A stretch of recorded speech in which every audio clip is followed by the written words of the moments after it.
ಶೆಣೆಯವರು ಮಾತಾಡ್ತಾ JDS ರಾಜ್ಯಾಧ್ಯಕ್ಷರು ಸಂಭ್ರಮ ಪಡಲಿಲ್ಲ ಅಂತ ಹೇಳ್ತಾ ಇದ್ರು. ರಾಜೀನಾಮೆ ಸಂಭ್ರಮಕ್ಕಿಂತ ಸಂಕಷ್ಟಗಳೇ ಜಾಸ್ತಿ ಇರ್ತವೆ ಅಧ್ಯಕ್ಷ. ಮತ್ತು ನಾನು ರಾಜೀನಾಮೆ ಅಂತಲ್ಲ, ನನ್ನ ಆರೋಗ್ಯದ ನಿಮಿತ್ತ ನನ್ನನ್ನು ಜವಾಬ್ದಾರಿಯಿಂದ ಬಿಡುಗಡೆ ಮಾಡಿ ಅಂತ ಹೇಳಿ ದೊಡ್ಡವರಲ್ಲಿ ಹೋದಾಗ ಇಲ್ಲ ನೀವು ಮುಂದುವರಿಬೇಕು ಅಂತ ಅಂದರು. ಹಾಗಾಗಿ ನಾನು ಕೇಳಿದ್ದು ಬಿಡುಗಡೆ, ಅದು ಬಿಡುಗಡೆಯ ಬೇಡಿಯಾಯಿತು.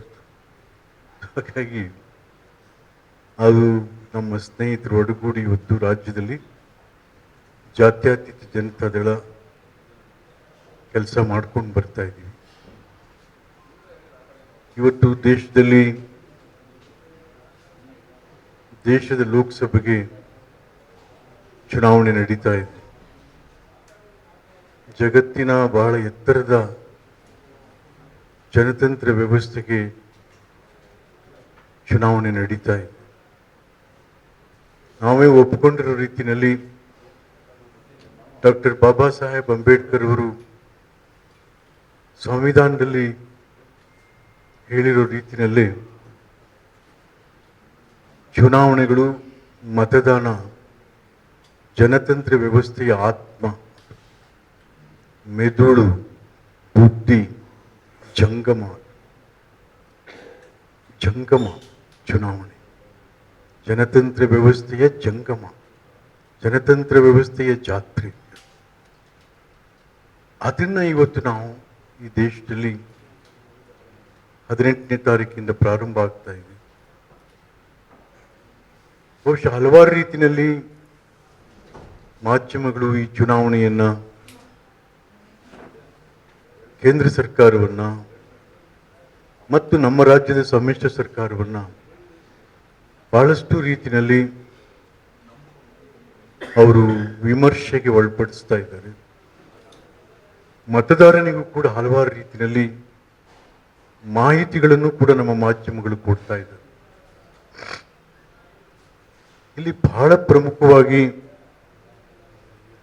ನಾನು ಅರ್ಥೈಸಿರುವುದೇನಂತಂದ್ರೆ, ಇದರಲ್ಲಿ ಈ ಚುನಾವಣೆ ಒಂದು ನಕಲಿ ರಾಷ್ಟ್ರೀಯವಾದಿಗಳು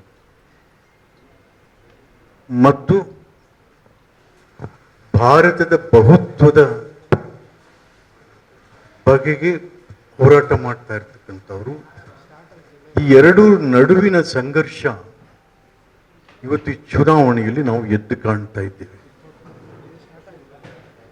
ನಕಲಿ ರಾಷ್ಟ್ರೀಯವಾದಿಗಳು ಅಂದರೆ ಇವತ್ತು ಕೇಂದ್ರ ಸರ್ಕಾರ, ಬಿಜೆಪಿ, ಯಾರು ನಿಮ್ಮನ್ನ ಪ್ರಶ್ನೆ ಮಾಡ್ತಾರೆ, ಪ್ರಶ್ನೆ ಮಾಡಿದವರೆಲ್ಲ ದೇಶದ್ರೋಹಿಗಳು. ನಿಮ್ಮನ್ನು ಯಾರು ಹೊಗಳ್ತಾರೆ ಅವರೆಲ್ಲ ರಾಷ್ಟ್ರೀಯವಾದಿಗಳು, ರಾಷ್ಟ್ರ ಪ್ರೇಮಿಗಳು. ಹೌದು, ಯಾವುದೇ ಚುನಾವಣೆಗಳಲ್ಲಿ ಹಿಂದೆ ಯಾವುದೇ ಸರ್ಕಾರ ದೇಶದ ಜನರಿಗೆ ಕೊಟ್ಟಂತ ವಚನವನ್ನ ಪ್ರಶ್ನೆ ಮಾಡ್ತಾರೆ.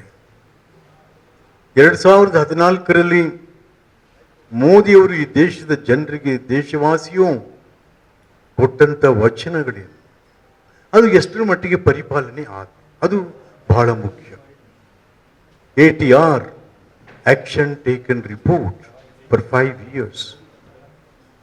ಬಹಳ ದೂರ ಬೇಡ, ನಮ್ಮ ಕೋಆಪರೇಟಿವ್ ಸೊಸೈಟಿಗಳು, ನಮ್ಮ ಗ್ರಾಮ ಪಂಚಾಯಿತಿಗಳಲ್ಲಿ ಹಿಂದಿನ ಸಭೆಯ ನಡವಳಿಕೆಗಳನ್ನು ಈ ಸಭೆಯಲ್ಲಿ ಓದ್ತಾರೆ.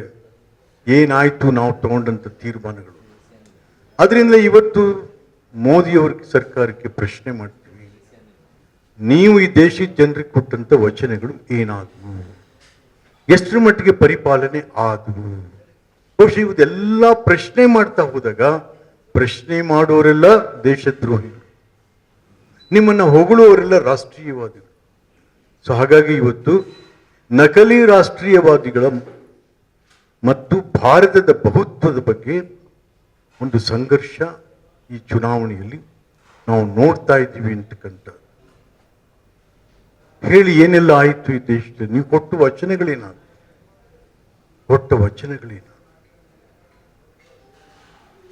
ವರ್ಷಕ್ಕೆ 2 ಕೋಟಿ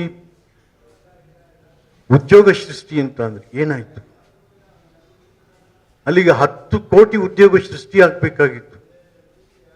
ಆದರೆ ನಮ್ಮ ಇದ್ರ ಪ್ರಕಾರ ಲೇಬರ್ ಆರ್ಗನೈಸೇಷನ್ ಇಂಡಿಯಾದ ಪ್ರಕಾರ ಅಥವಾ ಇಂಟರ್ನ್ಯಾಷನಲ್ ಪ್ರಕಾರ ನೀವು ಸೃಷ್ಟಿ ಮಾಡಿರ್ತಕ್ಕಂಥ ಉದ್ಯೋಗ ಸರ್ಕಾರದ ವರದಿಗಳ ಪ್ರಕಾರವೇ it is only 27 lakhs out of 10 crores. Then ಈ ದೇಶದ ಜನತೆಗೆ ನೀವು ಸುಳ್ಳು ಹೇಳ್ದಂಗಾಗ್ಲಿಲ್ವೇ? ಸುಳ್ಳು ಹೇಳ್ದಂಗ. ಜನರಿಗೆ ಉದ್ಯೋಗ ಬಹಳ ಮುಖ್ಯ, ಅದರಲ್ಲೂ ಯುವಕರಿಗೆ ಇವತ್ತು ಉದ್ಯೋಗ ಬಹಳ ಮುಖ್ಯ. ದೇಶದ ಅರಾಜಕತೆಯನ್ನು ತಪ್ಪಿಸಲಿಕ್ಕೆ ಉದ್ಯೋಗ ಬಹಳ ಮುಖ್ಯ, ವಿಶೇಷವಾಗಿ ಯುವಕ. ನೀವು ಹೋಗ್ಲಿ ಉದ್ಯೋಗ ಕೊಡೋದ್ರ ಬದಲು BSNL ಏನಾಯ್ತು ಇವತ್ತು? BSNL 50,000 ಜನರು ಉದ್ಯೋಗ ಕಳ್ಕೊತಾ ಇದ್ದಾರೆ. That has already bean announced. 50,000 employees are going to lose their employment after this, immediately after this election. ನೀವು ಉದ್ಯೋಗ ಕೊಡೋದಿರ್ಲಿ, ಇರೋ ಉದ್ಯೋಗನೂ ಕಳೀತಾ ಇದ್ದೀರಾ BSNL. ಮತ್ ಯಾವ ದೇಶದಲ್ಲೂ ಇಲ್ಲಪ್ಪ. ಒಂದು ಪ್ರೈವೇಟ್ ಕಂಪನಿಗೆ ನೀವು ಅಂಬಾಸಿಡರ್. ನೀವು ಜಿಯೋ ಕಂಪನಿಗೆ ನೀವು ಅಂಬಾಸಿಡರ್. ನೀವು ಹೇಳ್ತೀರ ಹೌದು, ಕಮ್ಯುನಿಕೇಶನ್ ಅಲ್ಲಿ ನಾವು ದೊಡ್ಡ ಕ್ರಾಂತಿಯನ್ನು ಮಾಡ್ತಾ ಇದ್ದೀವಿ ಜಿಯೋ ಮೂಲಕ ಅಂತ ಈ ದೇಶದ ಪ್ರಧಾನಿಗಳು ಹೇಳ್ತಾರೆ. ಒಂದು ಪ್ರೈವೇಟ್ ಕಂಪನಿಗೆ you are the ambassador. No no. ಈ ದೇಶದಲ್ಲಿ ಕಮ್ಯುನಿಕೇಶನ್ ಕ್ರಾಂತಿ ರಾಜೀವ್ ಗಾಂಧಿ ಅವ್ರ ಕಾಲದಲ್ಲಿ ಆಯಿತು. C.com ಸ್ಯಾಮ್ ಪಿಟ್ರೋಡ ಕಾಲದಲ್ಲಿ ಆಯಿತು.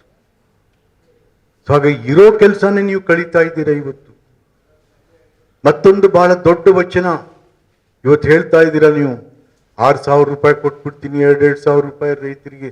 ಅರೆ ಮೊದಲು ಕೊಟ್ಟಿದ್ದೇನಾಯ್ತು? 15 ಲಕ್ಷ ರೂಪಾಯಿ ಜನ್ ಧನ್, ಮನಮೋಹನ್ ಸಿಂಗ್ ರವರ ಘೋಷಣೆ. ಅದು 0 ಅಕೌಂಟ್ ಅಲ್ಲಿ ಕೊಡ್ತೀವಿ. ಏನಾಯ್ತು ಇವತ್ತು?